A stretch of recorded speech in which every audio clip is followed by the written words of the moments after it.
नमस्कार दोस्तों, स्वागत है आपका हमारे YouTube channel Uttarakhand exam point में। तो दोस्तों जो ये वीडियो रहने वाली है, यह रहने वाली है संवाद 204। यूके SSC ने 22/3/2022 को एक संवाद जारी किया था दोस्तों, संवाद 204, जिसमें कुछ इंपॉर्टेंट फैक्ट था। तो मैंने सोचा ये जो थोड़ा अभ्यर्थियों के लिए इंपॉर्टेंट है तो इसे अभ्यर्थियों के सामने रखना चाहिए, ठीक है। तो मैंने इसलिए इसमें वीडियो बना दी। तो दोस्तों यह संबंधित था, इसमें कुछ तो संबंधित है जो सचिवालय सुरक्षा कर्मी का रिजल्ट आ रखा है उसके बारे में, ठीक है। इसमें सिंपल सी बात ये कहा गया है कि जो अभी अभ्यर्थी लिए गए हैं वो दो गुने अभ्यर्थी लिए गए हैं। 33 पोस्ट थी और 66 अभ्यर्थियों का सिलेक्शन हो रखा है अभी के हिसाब से, ठीक है।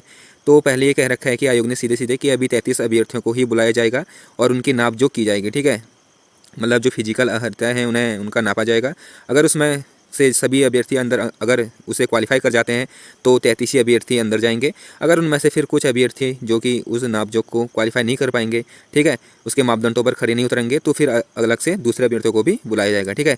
तो इतना ही इसमें था। और जो इंपॉर्टेंट है दोस्तों वो है ये वाला पैराग्राफ, ठीक है। ऊपर तो इतना कुछ था नहीं, जो इंपॉर्टेंट है ये वाला पैराग्राफ है, इसे ध्यान से पढ़ लेते हैं।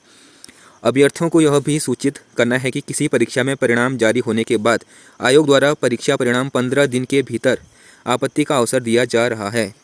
मतलब दोस्तों अगर आपका जो परिणाम जारी हो गया है उसमें आपको कोई दिक्कत है तो आप 15 दिन के अंदर आयोग को अपनी जो याचिका है उसे दे सकते हैं, ठीक है। आयोग के सामने रख सकते हैं अपना जो प्रॉब्लम है, जो तुम्हें परेशानी है, और आयोग उसमें विचार करेगा, ठीक है। तो ये कहना है। और इसका अर्थ यह है कि जो ये ब्लैक जो बोल्ड करके लिखा है दोस्तों, इसे ध्यान से पढ़ना।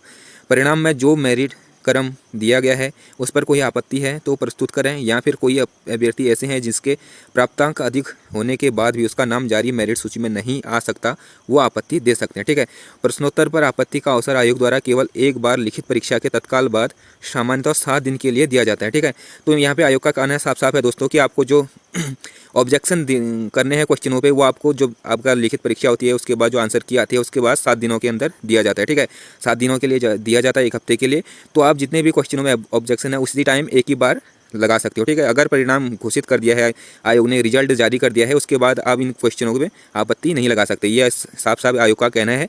और बस आप ये रिजल्ट घोषित होने के बाद आप इतना कर सकते हैं, यदि आपको मेरिट क्रम है उसमें कुछ प्रॉब्लम लग रही है, जिससे कि जैसा कि आपके नंबर ज़्यादा है, ठीक है, मेरिट गई है, मान लो 70 गई है मेरिट, और आपके मार्क्स हैं 71 और आपका नंबर नहीं आ रखा है मेरिट में, ठीक है। तो आप इस वाली प्रॉब्लम को सॉल्व करने के लिए आयोग के पास जा सकते हैं, तो आपकी बात सुनी जाएगी, ठीक है। ये कहना है आयोग का। क्योंकि इससे पहले एक मामला देखा गया है दोस्तों आबकारी में एक अभ्यर्थी थे जिनके जो मार्क्स थे वो कट ऑफ से ज़्यादा आ रहे थे, ठीक है। तो उनका नंबर नहीं आया था, उनके जो नीचे अभ्यर्थी थे जिनके मार्क्स उनसे कम थे उनका नंबर आ गया था, ठीक है। तो वो गए थे आयोग के पास और आयोग ने उनकी बात सुनी थी, ठीक है। तो ऐसा ही यहाँ पे भी लिखा गया है, अगर आपके मेरिट के हिसाब से कट ऑफ से ऊपर नंबर है और आपका मेरिट में नाम नहीं आया है तो आप आयोग से संपर्क कर सकते हैं और आपकी बात सुनी जाएगी और आपको सिलेक्शन दिया जाएगा, ठीक है। तो ये कहना है। और ये साफ कहना है कि अगर आपको किसी जो क्वेश्चन है उसमें फिर से दोबारा कोई डाउट होता है तो आप इसके लिए कुछ नहीं कर सकते हैं, ठीक है। उसके लिए आयोग कोई जिम्मेदार आयोग के पास नहीं आ सकते आप, ठीक है। तो आपकी जो वो है प्रॉब्लम उसे खारिज कर दी जाएगी, ठीक है। क्योंकि ऑब्जेक्शन करने का एक ही बार मौका मिलता है, जो कि जो आंसर की निकलती है दोस्तों उसके 7 दिन के अंदर, ठीक है। तो यही कह रखा है आयोग ने, तो ये ध्यान रखेंगे आप लोग। अतः अभ्यर्थियों से अपेक्षा की जाती है कि वो प्रश्नोत्तर पर आपत्ति प्रस्तुत न करें, ठीक है, कि दोबारा मतलब ऑब्जेक्शन ना लगाएं, ठीक है। तो दोस्तों इतनी वीडियो थी, वीडियो पे इतना ही था आज। इंपॉर्टेंट यही जो पैराग्राफ था वही था, ठीक है दोस्तों। तो चलिए दोस्तों यहीं पे वीडियो का समापन करते हैं, कल मिलते हैं अगली वीडियो के साथ। थोड़ा दोस्तों आज हिंदी व्याकरण की क्लास नहीं आ पाई, थोड़ा बिजी रह गया था, ठीक है। तो कल से हिंदी व्याकरण की क्लास डेली करते हैं। और कल एक इंपॉर्टेंट टॉपिक पे मैं वीडियो लेके आने वाला हूँ, वो बहुत इंपॉर्टेंट है दोस्तों परीक्षा की टॉपिक से, क्योंकि आजकल वो बहुत काफ़ी चर्चा में है। आज जो मंत्रिपरिषद की पहली बैठक हुई थी दोस्तों मंत्रिमंडल की उत्तराखंड में, उसमें वो जो टॉपिक है बहुत डिस्कस किया गया था, ठीक है दोस्तों। सिविल कोड जो अनुच्छेद 44 में दे रखा है उस पर कल एक कंप्लीट वीडियो आने वाली है, उसे आप अवश्य देख लें, क्योंकि इससे क्वेश्चन एग्जाम में बहुत बार पूछे जाते हैं, कम से कम 10 बार पूछा गया होगा, ठीक है। तो चलिए दोस्तों अपना ख्याल रखना। Okay bye, take care.